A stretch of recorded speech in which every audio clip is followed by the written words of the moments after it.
Entonces ya aprendimos a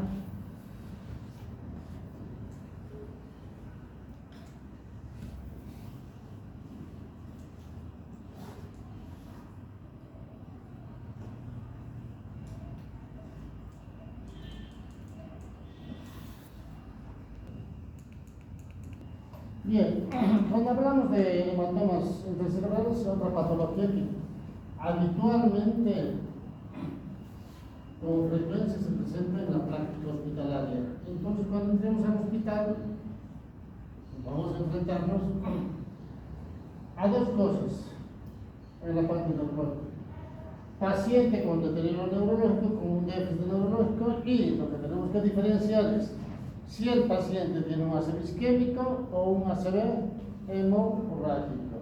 Cuando hablamos de ACV hemorrágico, estamos refiriendo a qué? A los hematomas intracerebrales, que en general los llaman hematomas cerebrales espontáneos. En realidad no son espontáneos, tienen una causa. Entonces, para eso, ¿qué es lo que tenemos que aprender? Esto es la carótida. La carótida se divide en 4 segmentos. Tenemos el segmento, el C1, que es la cervical, que corresponde a la parte del cuello donde vemos acá en el esquema visto de frente y visto lateralmente. El C2 tenemos la porción petrosa, es cuando la carótida ingresa al hueso petroso, o si quieren al peñasco, para que entiendan.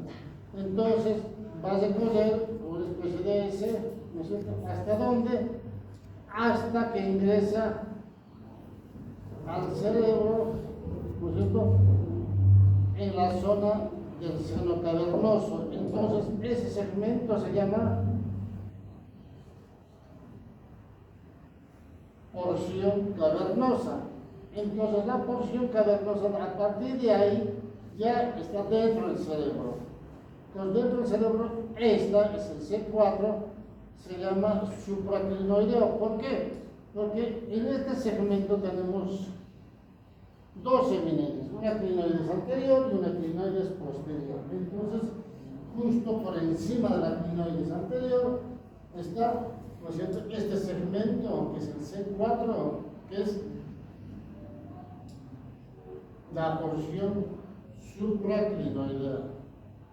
Entonces, cuando nosotros vamos a ver un abordaje quirúrgico, vamos a ver este segmento, el resto no lo vamos a ver. Entonces, si nosotros vemos este segmento, tenemos que aprender a estudiarlo, este segmento. ¿Por qué? Porque a partir de este segmento, que es la arteria carótida interna intracerebral, se divide en dos segmentos. ¿Cuál es? La arteria cerebral anterior y la arteria cerebral media. Arteria cerebral media. Entonces, si nosotros vemos este preparado, vemos esto. Esta es la carótida interna, si quieren supraclinoidea, clinoides anterior, supraclinoidea. Se divide en dos: arteria cerebral anterior y arteria cerebral media. Arteria cerebral media. Entonces estamos viendo este segmento. Pero al lado tenemos ¿qué cosa? La arteria, mejor dicho, el nervio óptico. A ambos lados, que se juntan y forman el quiasma. Pues como verán, esto es un preparado anatómico de un abordaje quirúrgico para ver ese segmento. Entonces, cuando uno ve en un abordaje quirúrgico, vamos a ver este tipo de elementos. Vamos a encontrarnos con la carótida, nervio óptico, quiasma óptico, y todas estas son llamadas arterias perforantes. Y acá tenemos a la cintilla olfatoria, la cintilla olfatoria. Bien, entonces también tenemos que aprender esto: la división de la arteria cerebral media. Pues ya sabemos que la arteria cerebral media nace ¿de dónde? De la arteria carótida interna, ¿no es cierto? La arteria carótida interna. Entonces se divide en 4 segmentos.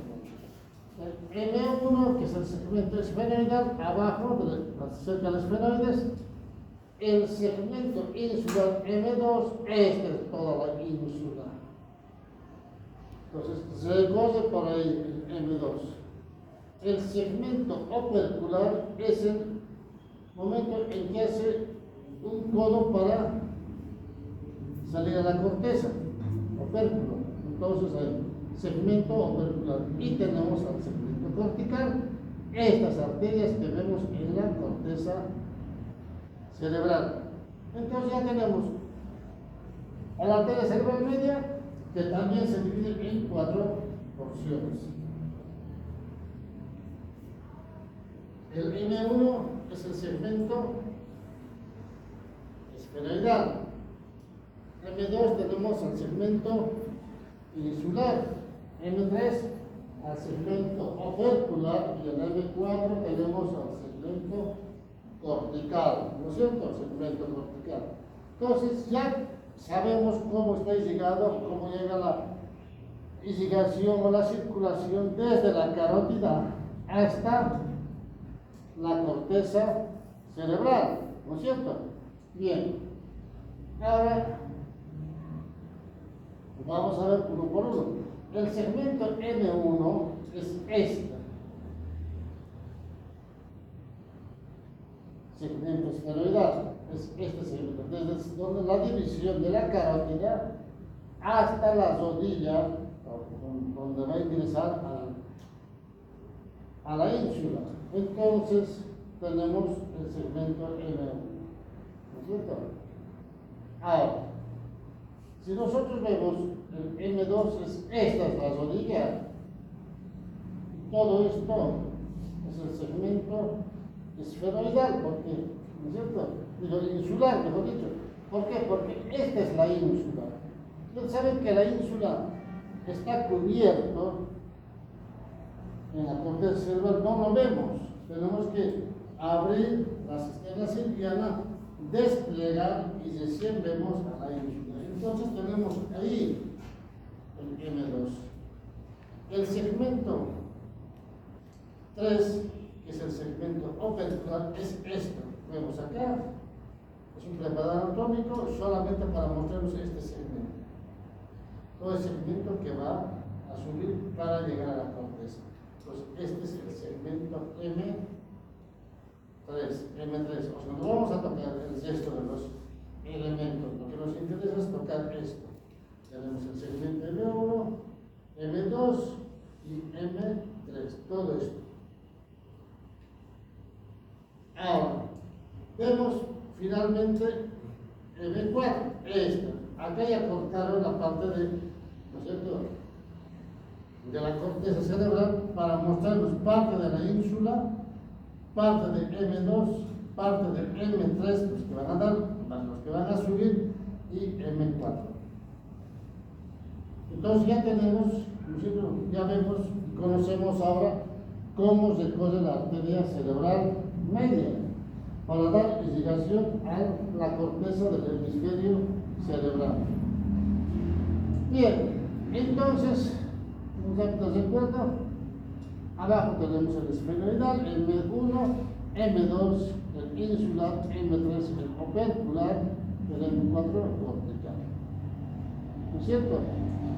Bien, esto ya lo conocemos, cómo es la división de las segmentarias de la irrigación cerebral. Tenemos la arteria orbitofrontal, la prefrontal, la precentral, la central, parietal anterior, parietal posterior. Este es el angular, temporo-occipital, este es el temporal posterior, temporal medio, temporal anterior y temporopolar.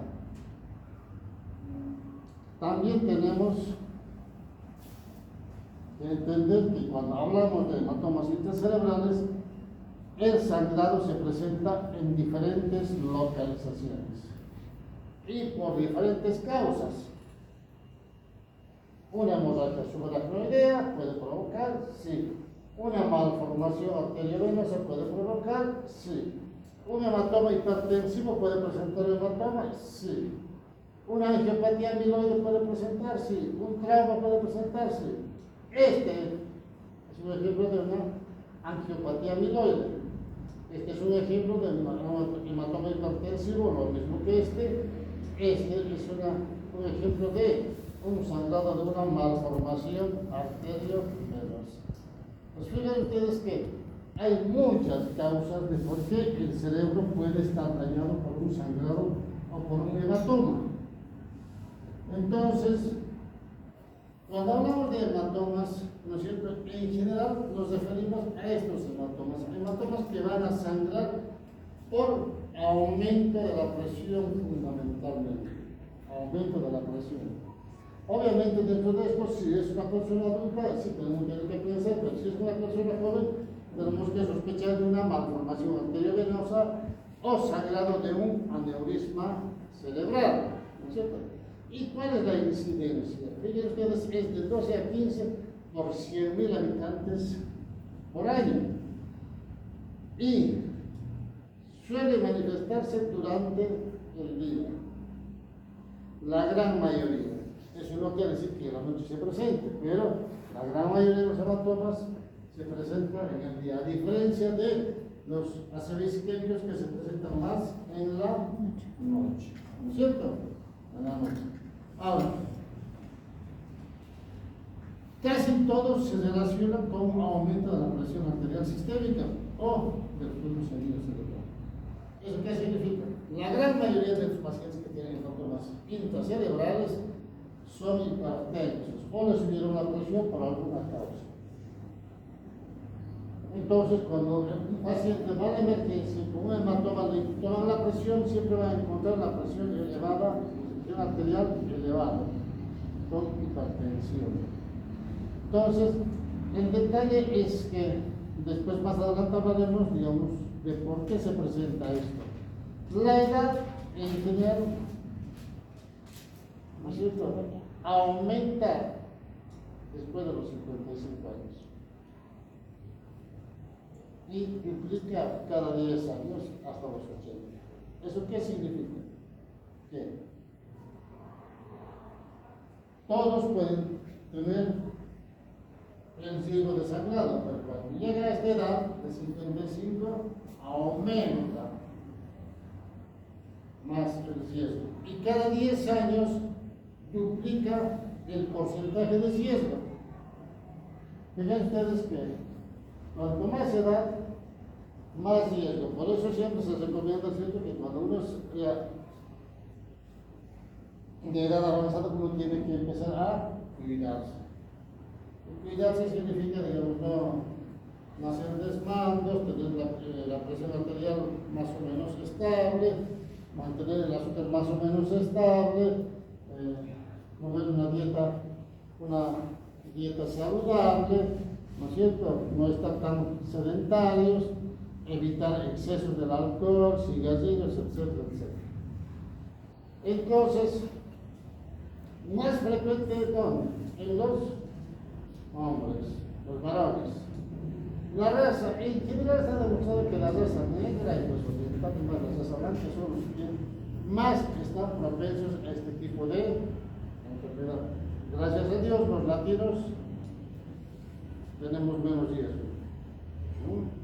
Bien, ahora, otra de las factores de riesgo es esto: antecedentes de un accidente cerebrovascular, de cualquier tipo, puede ser hemorrágico o isquémico, o sangrado por aneurisma, angiopatía amiloide. Cualquier lesión puede provocar sangrado nuevamente.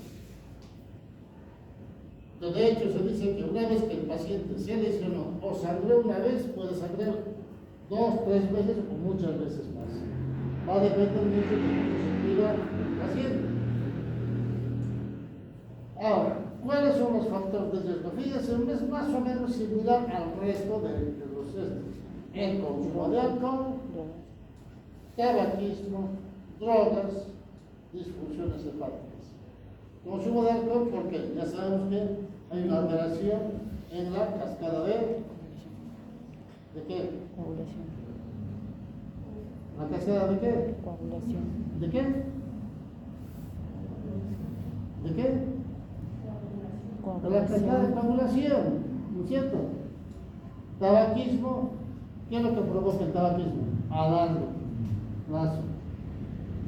Ahí le van a neumología usted, ¿no es cierto? ¿Qué es lo que provoca?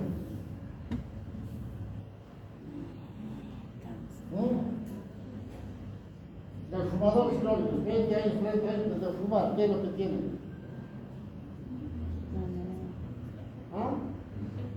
¿Qué tienen? ¿Qué? ¿Qué es lo que tienen? Los enfisemas pulmonares, ¿no es cierto? Entonces, fíjense, ¿y las drogas qué es lo que provocan? Eso ya hablamos. ¿Qué es lo que provoca?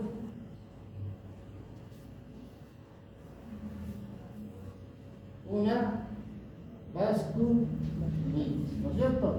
Una vasculitis y condiciona el sangrado. Ahora ya obviamente si vemos las disfunciones hepáticas, obviamente va a tener, sí, alteración de qué? La coagulación, ¿no es cierto? Entonces, fíjense ustedes que todo esto puede condicionar, ¿no es cierto?, a un sangrado intracelular. Ahora, ¿cuál es la ubicación? Dentro de la ubicación, en general tenemos 50% tenemos sangrado en los ganglios basales. Los ganglios basales, ¿no es cierto?, está formado ¿por qué? ¿Por qué? Hablamos también de eso.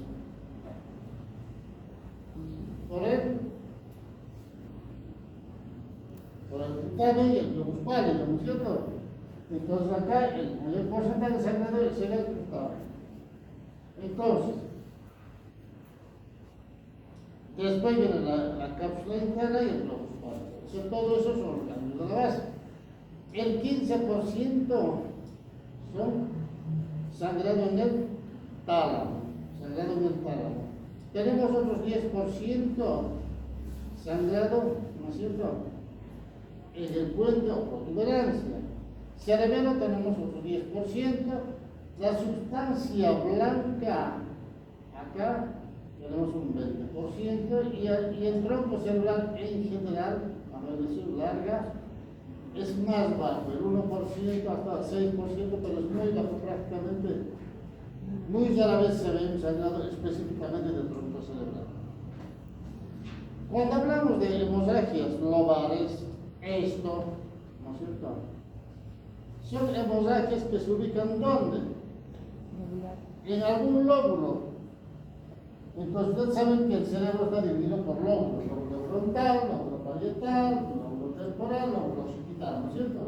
Por eso se llaman hematomas lobares. Entonces, estos hematomas globales en general están alrededor del 32%, ¿no es cierto?, que no son traumáticos, son, si quieren, para que entiendan, espontáneos, pero no son espontáneos, es sangrado por alguna causa. Estos hematomas, ¿no es cierto?, en general están, ¿no es cierto?, tienen la posibilidad de estar asociados a alguna malformación estructural. Llámese angiopatía amiloide, llámese malformación arteriovenosa, un cavernoma, ¿no es cierto? Pero, dice, suelen ser más benignos que los hematomas talámicos. ¿Por qué serán benignos? Igual no es benigno porque no pasa nada, o sea, está lesionado el cerebro. Pero si quieren, son más auspiciosos, más alentadores con relación a los hematomas talámicos. ¿Por qué creen? Por la irrigación innecesaria. Porque los hematomas globales son superficiales, fíjense, que van a lesionar una zona específica, el resto sigue normal. Mientras cuando son hematomas profundos, la lesión es mucho más extensa, por muy pequeña que sea la lesión. Entonces, Si nosotros vemos esto, ¿no es cierto? Es un hematoma superficial que se profundiza, ¿no es cierto? La causa, digamos, esto puede ser una malformación arteriovenosa o una angiopatía amiloide, ¿no es cierto? Y esta angiopatía amiloide a veces se presenta sangrados en pacientes normotensos, no tienen que ser hipertensos. A veces un trauma directo que va a lesionar el parénquima cerebral. A veces hay infartos isquémicos que por alguna causa se hacen o se transforman en hemorrágicos.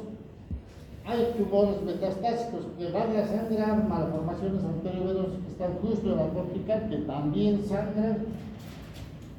Y acá dice estructura de aneurismas, pero cuando hablamos de aneurismas tiene que ser bien basado, no en la convexidad. ¿No es cierto? Y a veces las llamadas idiopáticas que se busca la causa y no se encuentra en ese momento, pero no es idiopático, siempre hay una causa, no puede ser por arte de magia, siempre hay una causa, solamente que en ese momento no se encuentra por eso llamamos idiopáticas. Entonces, fíjense ustedes que cuando uno tiene este tipo de hematomas, tiene chance de operarse y hacemos operación y terminamos así. Fíjense, ¿no es cierto? Entonces, pero ¿qué pasa cuando tenemos hematomas profundos? Cuando tenemos hematomas profundos, ¿no es cierto? La lesión, ¿no es cierto? Con el caso de la cápsula interna, va a lesionar lo que se llama la vía piramidal. ¿Por qué? Porque por ahí es donde pasa toda la vía piramidal, ¿no es cierto? Obviamente, cuando decimos cápsula interna, no es que lesiona solamente la cápsula interna, puede lesionar parte del ganglio de la base, ¿no es cierto? El globus pálido y el cutáneo o parte del tálamo, ¿no es cierto? Entonces, si yo comparo el hematoma anterior, esto, fíjense que está bien cortical, yo abro y no quiero que hacer nada, simplemente sacar el hematoma. Pero ¿qué pasa con esto? O con esto. Tengo que cortar todo este cerebro sano para sacar este hematoma. Entonces, ¿justifica hacer eso? ¿Dejarle más daño de lo que ya tiene para sacar el hematoma? No. Porque al cortar el cerebro, estamos cortando muchas vías que le van a dejar más secuela. Entonces, por eso que los hematomas lobales tienen, digamos, más chance de ser quirúrgicos que los hematomas profundos. Los hematomas profundos, obviamente, casi todos no son quirúrgicos. Algunos sí, cuando uno ve y evalúa que el hematoma está comprometiendo la vida y puede provocar la muerte. Entonces, cuando es volumen grande, o sea, y es hemisferio no dominante, uno se plantea operar con todos los riesgos, pero ¿no es cierto? Se plantea. Fíjense ustedes, acá también ganglios de la base, que hay que cortar una parte del cerebro para sacar el hematoma. Ahora, ¿cuál es la etiología? En general, aumento de la presión. Si nosotros vemos en las personas jóvenes, más que todas las mujeres, hablamos de la eclampsia o preeclampsia. Esto en general, pacientes embarazadas que les sube la presión por alguna causa, ¿no es cierto?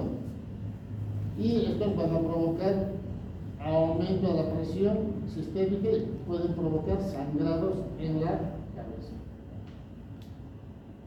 Aumento del flujo sanguíneo cerebral. Ejemplo, las endarterectomías carotídeas. Pacientes que tienen tapada la carótida y el cirujano vascular dice: lo vamos a operar, sacar. Hacen un clamp arriba y abajo, abren la carótida, sacan las placas de ateroma, limpian bien, obviamente usan bastante heparina, ¿no es cierto? Empiezan a suturar y abren. Y obviamente en abrir hace que aumente rápidamente el flujo sanguíneo cerebral y eso puede provocar sangrados, ¿no? Entonces, fíjense ustedes, estos pacientes a veces provocan sangrados y a veces provocan isquemias. ¿Por qué? Porque a veces no lavan bien y algún pedazo de ateroma va y tapa alguna arteria. Entonces, de cualquier manera, ¿no es cierto? Para entender el sangrado intracerebral, vamos a ver que hay aumento de la presión y aumento del flujo sanguíneo cerebral.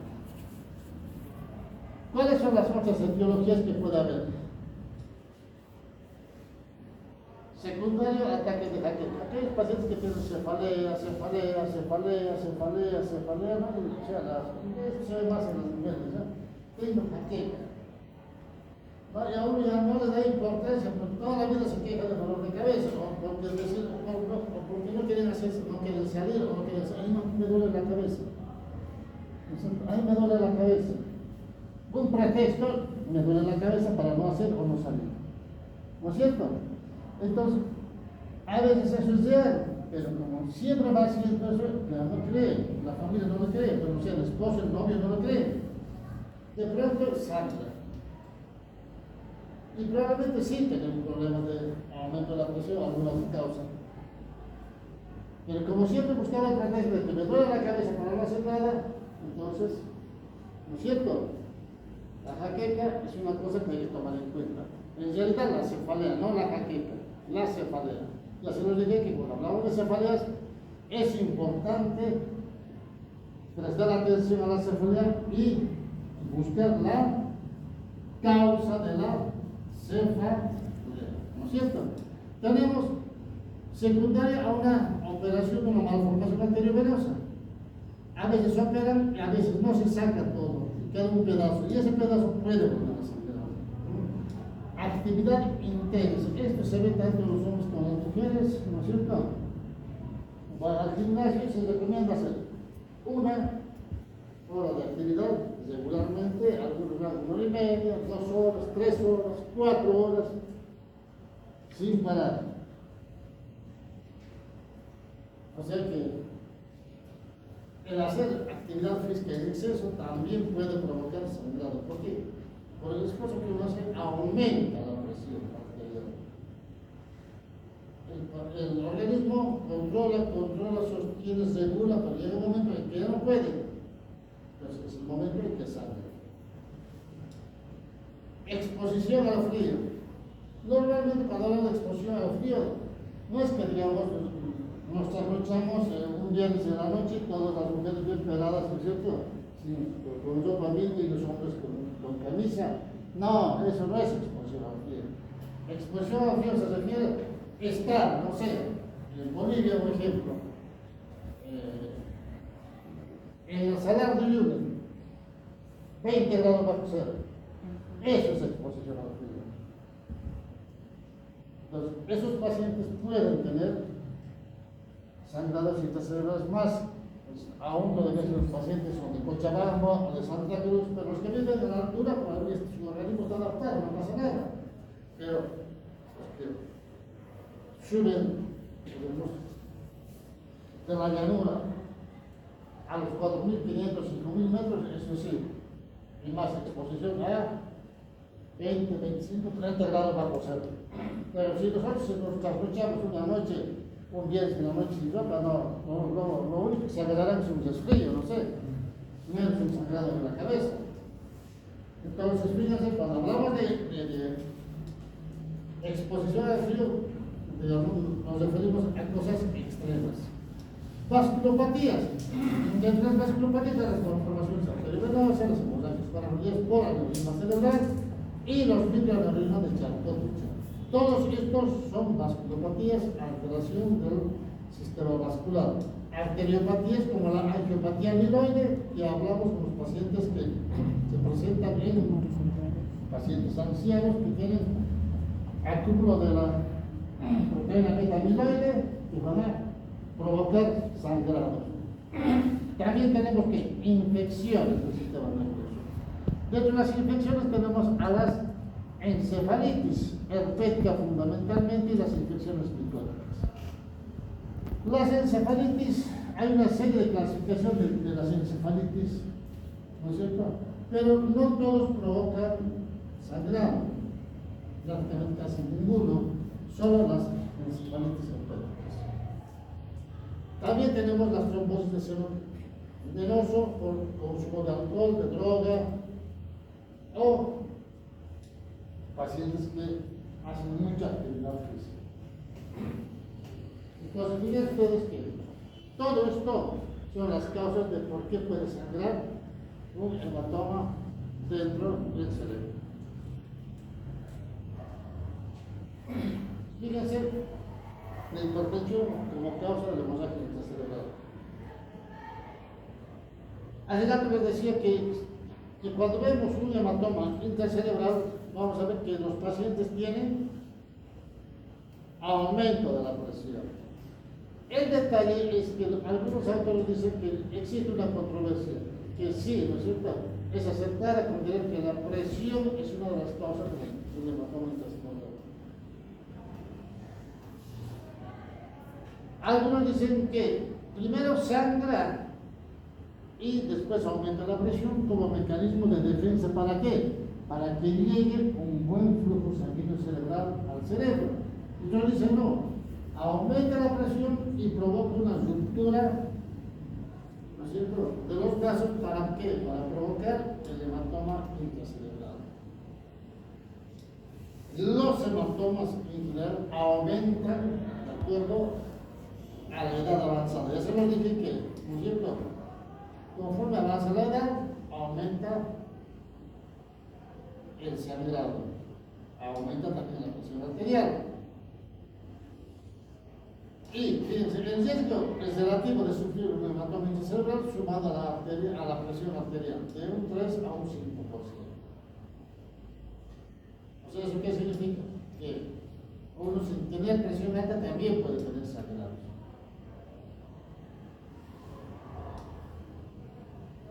El sangrado de la protuberancia en general se presenta, pero con más frecuencia. ¿Cómo se presenta? ¿Qué?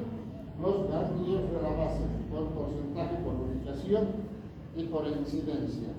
Ahora, cuando hablamos de microaneurismas de Charcot-Marie, nos referimos a que estos aneurismas son los aneurismas miliares.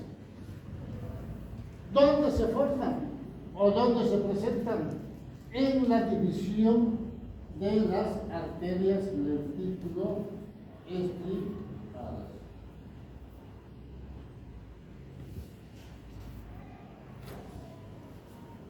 Lentículos estriados de los ganglios de la base. Entonces, estos pacientes van a provocar ¿qué? Hematomas del núcleo lenticular o ganglios de la base, ¿no es cierto? Y son más frecuentes ¿dónde? En pacientes hipertensos. ¿Qué es lo que van a provocar? Hematomas abdominales, ¿no es cierto? Ya dijimos que los ganglios de la base están formados por el núcleo lenticular, y el núcleo lenticular está formado ¿por qué? Por el cutaneo y el globus pálido. Pues, ¿qué es lo que sangra más? El cutáneo, ¿no es cierto? Bien. Si nosotros hablamos de microaneurisma de Charcot-Marie, es esto. Fíjense ustedes, esta es la arteria cerebral media y estas son las arterias perforantes. Llegan a dar indicación a los ganglios de la base y es ahí donde se forman los microaneurismas de Charcot-Marie. Cuando esto sangra, vamos a tener este tipo de hematomas. Entonces, ahora ya sabemos cuál es la causa de estos hematomas, ¿no es cierto? Sangrado de los microaneurismas de Charcot-Marie. Y hablamos de angiopatía amiloide. Creo que es hora, ¿no? Quedamos acá, que seguimos, mejor de 10 minutos.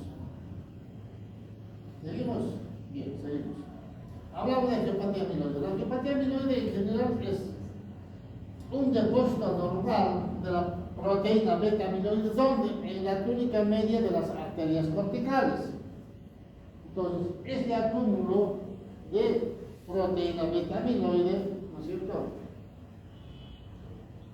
que están en las arterias que se encuentran en la sustancia blanca, hacen que sangran y van a provocar los hematomas corticales.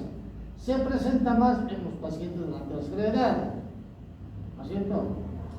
Pacientes mayores a 70 años. Corresponden al 1% de todos los hematomas intracerebrales y puede ser asociado a un factor genético que es el alelo E4 de la apolipoproteína de E56. Fíjense ustedes que no todos van a tener angiopatía amiloide, solo aquellos que tienen este factor. Es un ejemplo de un sangrado por angiopatía amiloide. Y cuando hablamos de hematomas intracerebrales, ¿qué es lo que tenemos que hacer? Una tomografía. Tomo estilo de elección para definir. Y obviamente, ¿para qué? Para ver el hematoma intracerebral de una imagen hiperdensa. Y tenemos que calcular el volumen. Hay varias fórmulas de esto. Esta es la más sencilla. Es A por B por C dividido entre 2. Alto por ancho por el número de cortes dividido entre 2 nos va a dar un aproximado de volumen en hematomas intracerebrales. Y recuerden ustedes esto, que el coágulo, este coágulo, va a disminuir a una velocidad de 0.75 milímetros por día de densidad, ¿no es cierto? Después de las 2 semanas, antes no. Entonces uno cuando ve eso, calcula el volumen, el tiempo y sabe más o menos, ¿no es cierto? Que se vaya a absorber. Y el paciente siempre pregunta, ¿se va a perder? No, ¿se va a absorber? Sí. ¿En qué tiempo? Entonces tiene que dar un tiempo aproximado, ¿no es cierto? Esto es un hematoma talámico con compromiso del mesencéfalo. Cuando hay un hematoma talámico, en general, la gran mayoría tiene compromiso del mesencéfalo, o sea, del tronco cerebral. Entonces, estos pacientes tienen bastante deterioro neurológico y es muy complicado su rehabilitación. Muchas veces quedan en estado de coma. ¿Por qué? ¿Por qué es en estado de coma? ¿Ah? Pero ya le vamos en tema de comas. ¿Por qué?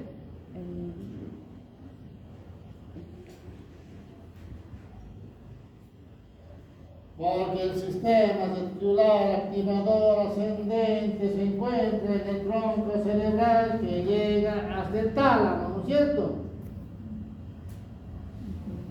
Tienen que saber. Ya se lo dije, que todo lo que avanzamos anteriormente se sigue sumando. Se sigue sumando y tienen que saber. Porque si no saben eso, están perdidos. En otras palabras, pierden su tiempo viniendo acá. Vamos acá.